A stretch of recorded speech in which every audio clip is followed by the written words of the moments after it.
இந்த சிக்கன் குழம்பு வந்து சாப்பாட்டுக்கு ரொம்ப நல்லாயிருக்கும். சப்பாத்தி, இட்லி, தோசை எல்லாத்துக்குமே நல்லா மேட்ச் ஆகும். இப்போ குக்கர் வச்சுக்கலாமா? 2 டேபிள் ஸ்பூன் எண்ணெய் சேர்த்துக்கலாம். எண்ணெய் சூடானதும் ஒரு சின்ன சின்ன பீஸாக 3 வந்து பிரியாணி இலை, கூடவே ஒரு ஏலக்காய் சேர்த்துக்குங்க. 3 பெரிய வெங்காயம் பொடியை நறுக்கியிருக்கேன், இது சேர்த்துக்கலாம். வெங்காயம் சேர்த்து நல்லா வதக்கிடலாம். ஓரளவுக்கு நல்லா வதங்கினா போதும். கூடவே கொஞ்சமாக கருவேப்பிலை. வெங்காயம் வந்து ஓரளவுக்கு நல்லா வதங்கி வரும்போது 2 பெரிய தக்காளி பொடியை நறுக்கியிருக்கேன், இதையும் சேர்த்துக்கலாம். கூடவே 2 டீஸ்பூன் அளவுக்கு இஞ்சி பூண்டு பேஸ்ட்டு சேர்த்துக்கலாம். இதெல்லாம் சேர்த்து ஓரளவுக்கு நல்லா வதக்கிடுங்க. குக்கரில் செய்கிறதுனால ஓரளவுக்கு வதங்கினாலே போதும். கொஞ்ச நேரம் அப்படியே வதங்கட்டும். பாருங்கம்மா, வெங்காயம் தக்காளி வந்து இந்த அளவுக்கு வதங்கி வரணும் நல்லா. இப்போ இந்த டைமில் நம்ம சிக்கன் சேர்த்துக்கலாம்.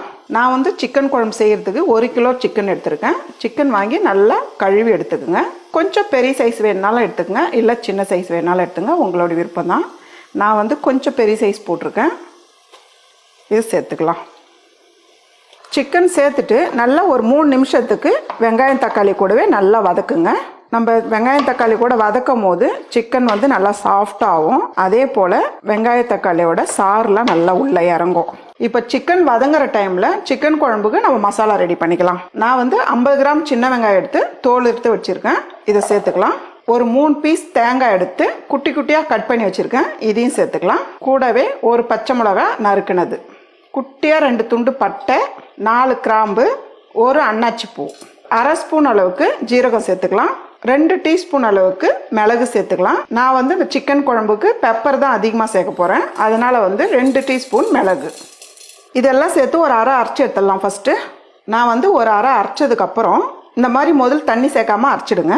கூடவே ஒரு 8 பீஸ் முந்திரி, 1 ஸ்பூன் கசகசா, 1 ஸ்பூன் சோம்பு, இதெல்லாம் சேர்த்து ஒரு 20 நிமிஷம் நல்லா ஊற வச்சுருக்கேன். இந்த தண்ணியோட சேர்த்துருங்க.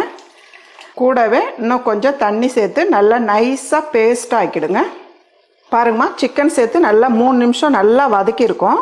சிக்கனில் இருக்க தண்ணிலாம் நல்லா இறங்கியிருக்கு பாருங்கள். பாருங்கள் எவ்வளோ தண்ணி வந்திருக்கு பாருங்கள். அதனால தான் முன்னாடி வந்து நல்லா வதக்கிடணும். அதில் இருக்க தண்ணிலாம் வந்துடுச்சுன்னா நமக்கு வந்து அளவு கரெக்டாக தெரியும். இப்போ வந்து மசாலா சேர்த்துக்கலாம். 1 டேபிள் ஸ்பூன் அளவுக்கு மல்லித்தூள் சேர்த்துக்கலாம். 3/4 டேபிள் ஸ்பூன் அளவுக்கு மிளகாய்த்தூள் சேர்த்துக்கலாம். ஏன்னா வந்து நம்ம மிளகுத்தூள் வந்து அதிகமாக சேர்க்குறோம், அதனால் மிளகாய்த்தூள் கம்மியாக சேர்த்துக்கலாம். கொஞ்சமாக கரம் மசாலா, நம்ம ஏற்கனவே வந்து பட்டெல்லாம் அரைச்சி வச்சுருக்கோம், அதனால் கம்மியாக சேர்த்துக்குங்க. ஒரு 4 சிட்டிகளவு ஜீரகத்தூள், ஒரு 3 சிட்டிகளவு மஞ்சத்தூள், இதெல்லாம் சேர்த்து நல்லா கலந்து விட்டுருங்கம்மா. இப்போ இது கூடவே நம்ம அரைச்சி வச்சுருக்க மசாலா சேர்த்துக்கலாம். கூடவே சேர்த்துருங்க. மிக்ஸி ஜாரை கழுவி ஊற்றிக்கலாம். இந்த கப்பால் 1 கப்பு தண்ணி மிக்ஸி ஜாரை கழுவி ஊற்றிக்கலாம்.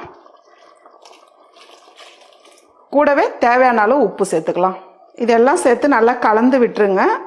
எக்ஸ்ட்ரா தண்ணி வைக்காதீங்க, ஏன்னா நம்ம குக்கரில் செய்கிறதுனால தண்ணி வந்து ரொம்ப இழுக்காது, அப்படியே தான் இருக்கும். ஓப்பனில் செஞ்சோமா எக்ஸ்ட்ரா தண்ணி வைக்கலாம். இந்த அளவுக்கு நல்லா கலந்து விட்டுட்டு உப்பு காரம் பார்த்துட்டு நம்ம குக்கர் வச்சு மூடிடலாம்.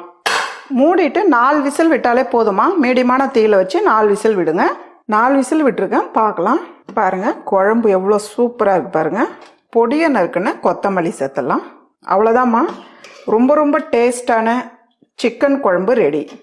This video is sponsored by BuyMode shopping app. BuyMode e-shopping application is the one of the online shopping app now available on Play Store. BuyMode e-shopping app. Click below link and install application.